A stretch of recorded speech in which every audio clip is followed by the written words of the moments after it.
Hey y'all, I'm Jeff Nowak, WWA Radio digital sports producer, and welcome into the Week 18 Fall Football Preview brought to you by the Louisiana Department of Tourism. Get together in Louisiana and check out louisianahomecoming.com for more info. Now, you know the drill. Normally, I'd sit here and run through all the games coming to WWL Radio, but there aren't that many.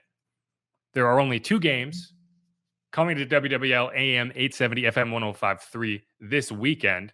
And because they set up the same way as they did last week, you're going to have to join the second one in progress. It's going to be the Saints 3:25 p.m. start against the Falcons and the Sunday night football matchup with the Chargers and the Raiders. But let's dive into this matchup and get right into it. The Saints face off with the Atlanta Falcons in a Week 18 rematch that means a heck of a lot more to one side than it does the other. Oh, and a legendary Saints special teamer is going to be on the Falcons sideline to watch it all happen. Does that sound familiar to you at all? What if I add that this is also a season where the Saints have had to relocate due to a hurricane? You got it. I'm making a weak comparison to the dome coming game against Atlanta in the Superdome. It's obviously a lot of differences. In that game, it was Hall of Fame kicker Morton Anderson watching from the sideline as the Saints and Steve Gleason took the ball off Michael Canaan's feet, the loudest pump block you've ever heard at the Superdome. Much like that game, much like that season, this is coming in a year where the Saints were displaced by Hurricane Ida. While there isn't the same kind of emotion around the game, obviously, that goes without stating. It is also, year two of COVID. It is everything that could have gone wrong has gone wrong type situation. You're dealing with injuries. You're dealing with all of this, right? The return game this year ended in overtime loss to the Giants. There's so much has gone wrong. It was never going to have the same energy as the dome coming, but I think this game kind of offers a second chance, right? Even though this game comes in Atlanta, it offers a road to the playoffs, or at least the potential for a road to the playoffs. Somehow, some way, the Saints got to this point. Drew Brees retired. Jameis Winston's season ended in Week 8. There was a 5-game losing streak. The Saints are trying to win key games with a one-footed, nine-fingered quarterback. Like, okay, I understand that he still has the other foot and all 10 fingers, but I think we only count them if we can trust them. And I don't trust a mallet finger and a torn foot, torn plantar fascia, right? So, all things being equal, 1 foot, 9 fingers. And whether you buy my whole rant or not, this should be a statement game. This could be a statement game. It should have the energy of a home game for the Saints because it's hard to believe it will for the Falcons. If not, that one's on the fans. This team needs some help to do something that should have been out of the question after a 7th loss in 12 games. If a punt gets blocked off Thomas Morstead's foot, it'll be a loud one. A loud one. They'll need a Rams win over the 49ers, but the Rams are the betting favorites for a good reason. All the Saints can do is win and hope the cards fall their way. And that kind of brings me back to Taysom Hill, the man starting at quarterback, who apparently isn't a quote unquote real quarterback. At least that's what I'm told every time I log into Twitter. It's become reasonably easy to tune out locally and nationally, considering it's been the same conversation for multiple seasons now, and it hit a fever pitch during the offseason quarterback competition.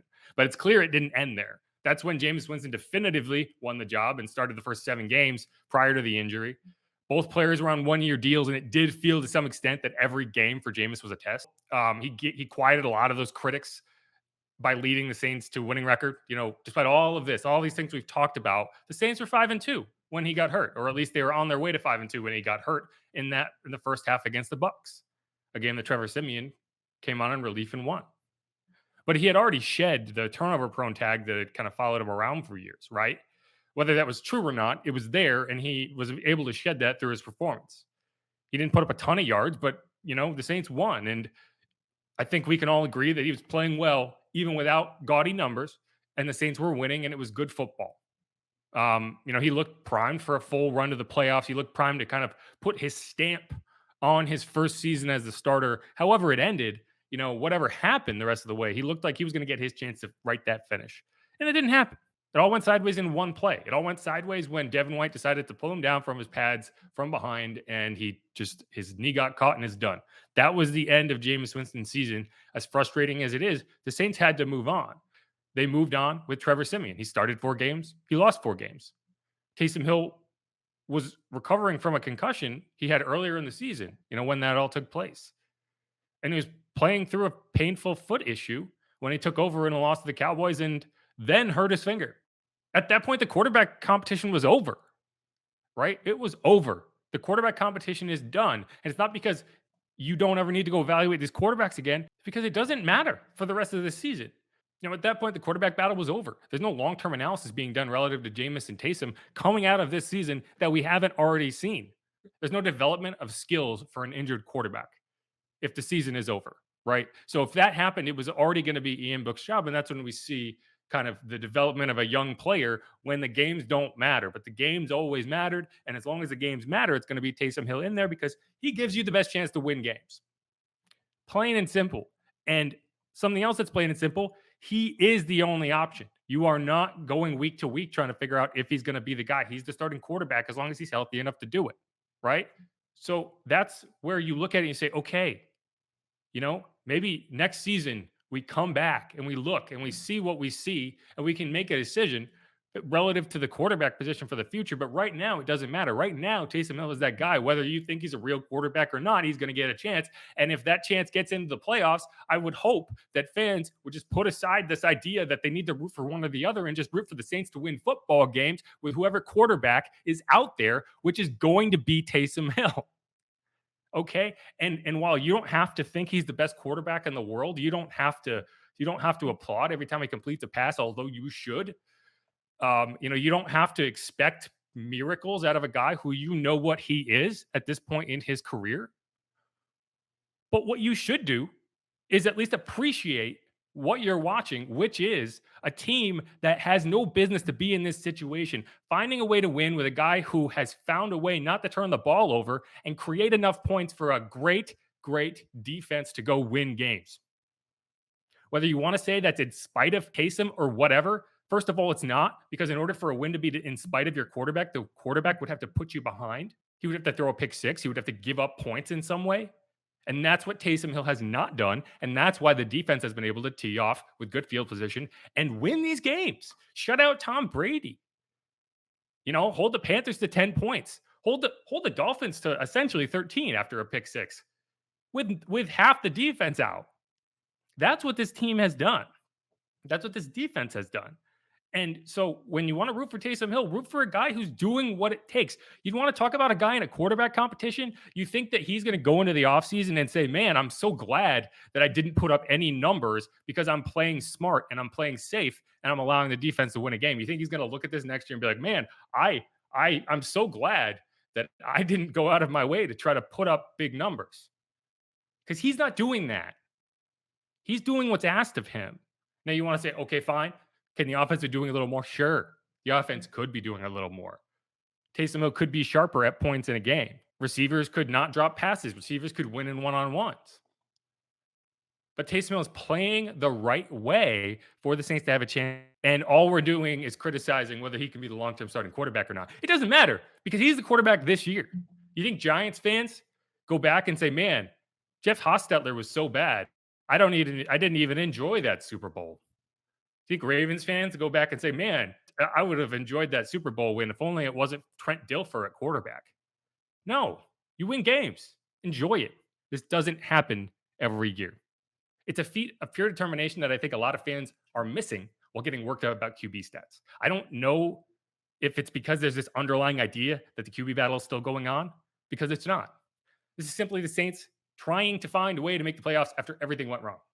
It's not dissimilar to what happened in 2020 when Hill took over for Breeze and won 3 of the 4 games. It's also not unlike 2019 when Teddy Bridgewater came in and helped lead the Saints to a 5-0 record and a bunch of defense first wins, 12-10, 13-6, that type of game.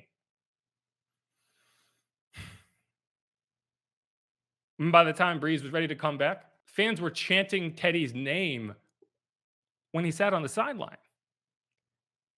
And that's great. That's great. That's what it should be. Why isn't that the way now? Your backup is in there winning games, and all you're talking about is how he's not as good as the starter who's not there and is not an option. Think about that. Think about that. Okay? Think about that and come back and reassess what you want out of being a Saints fan. I don't know. It's frustrating to me to have to explain to people that, there's a guy out there just doing his job and doing what he's asked. Because he is. For some reason, Taysom Hill helping to lead this team to the playoffs in this season of all seasons, isn't getting the reception it should. It seems like there are Saints fans out there that don't want Taysom Hill to be the quarterback so badly that they genuinely are annoyed to see him get any praise for helping this team win, for being a part of team wins. You can tell me wins aren't a quarterback stat, but that's only if they're wins. If these were losses, we would 1000% be blaming the quarterback. And here's the thing, okay? Here's the kicker. Not actually a kicker, but the kicker in this point. Trust me when I say the team does not care what you think when it makes its quarterback decisions. It doesn't. Just honestly, believe me when I say that. The team does not care what you think. And this is about you. And yes, Jameis Winston can and likely will be the Saints quarterback next season, regardless of how this year turns out. I'm saying that not out of any in-depth knowledge of the team, just from watching what's happened and understanding how they operate. He did everything to earn the job, and I think it's just a matter of whether he wants it. You've seen him rehabbing, whatever. I think you're going to get to the offseason and no one's going to say, man, if Taysom just hadn't led that playoff run, we'd have Jameis Winston as our quarterback. No, you've made that decision already. And if you have that decision and you get the guy back in the building, great. If he gets offered just, the keys to the kingdom by another franchise and the Saints can't match it, then you move on, right? But if you're failing to appreciate what this team is doing, what Taysom Hill is doing in the scope of just everything that's happened, in the scope of these crazy injuries, and how wild it is for the Saints to be in this situation at all, you're absolutely missing the point. You are absolutely missing the point. And I hope that as we get into the playoffs, if the Saints get into the playoffs, that we can kind of start to change that narrative a little bit, because it's really frustrating to watch. But anyways, that's the end of that rant. You've heard what I had to say. There's a couple other things I want to get out here beforehand. Obviously, Saints are still battling injuries. It doesn't appear we're going to get Teron Armstead back, but it does seem like Ryan Ramczyk is going to be a go. This is a must-win game. No question about it. The Saints cannot lose this game and make the playoffs. Either they win and the Rams win and the Saints get in, or they win and the 49ers win and the 49ers get in, or the Saints lose and it doesn't matter, right? The Eagles result doesn't matter. All the Saints can do is win their game and hope that the 49ers lose theirs going off at the same time. Both games are at 3:25 p.m. Now, it's going to be on Fox locally, and you can listen to it on WWL AM 870, FM 105.3. You can check out the pregame show starting about 2 hours prior to kickoff. And we'll also do a live chat about 90 minutes prior to kickoff. So check that out. The postgame show will come on, the locker room show, shortly after the end of the game. The mood will obviously be decided by how these games end. But however long that goes, usually about 2 hours, then you're going to join the next game in progress. And that's going to be the Chargers facing off with the Raiders. A very, very interesting matchup, because essentially you have a win and in. You have playoff games starting in both conferences essentially in week 18, because the Chargers and Raiders both sitting at 9-7 right there. The Raiders are currently out of the hunt, but should they beat the Chargers, they will leapfrog the Chargers. The Chargers will drop out, and then it'll depend on what happens around the rest of the games. But that's going to be a very interesting matchup. It's going to be on NBC. You got Justin Herbert going against Derek Carr. Outside of the Saints, the Raiders have probably had the weirdest season, the most difficult season in terms of the circumstances they can't control. So that's another interesting one. I root for Hunter Renfrow. I remember covering him when he was in high school over at Socastee, South Carolina.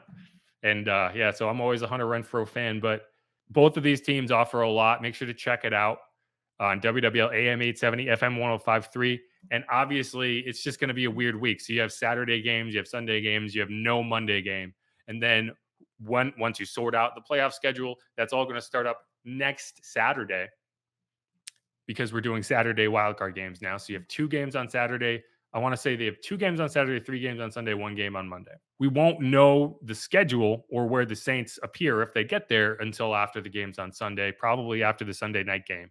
But there's a chance they put out the NFC bracket before the end of the Sunday night game, because you'll already have all the games that you would need. Again, you've been watching the Week 18 fall football preview brought to you by the Louisiana Office of Tourism. Get together in Louisiana and check out louisianahomecoming.com for more information. My name is Jeff Nowak, WWL digital sports producer.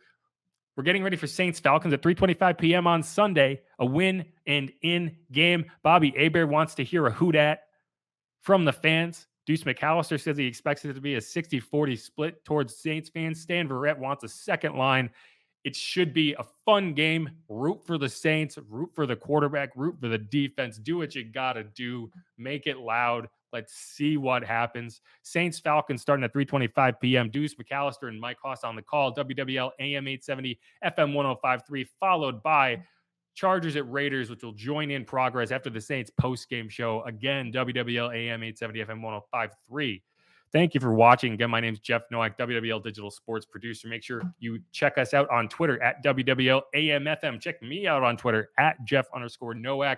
If you're watching on YouTube, make sure to hit the subscribe button. If not, there it is below. Hop on there, ring the bell, become a subscriber. Hit me up. Let me know what you think of these videos. If you want to see something else, obviously we don't have much time left in the season, but I'm rooting for some good ideas. Hopefully we can get into the playoffs and have something to talk about. But that's it. Also, check us out on Facebook. Check us out on Instagram. Check us out at WWL.com to hear the latest news, notes, and analysis from the Saints, LSU, around Louisiana, all that good stuff. Thanks for tuning in, y'all. Peace.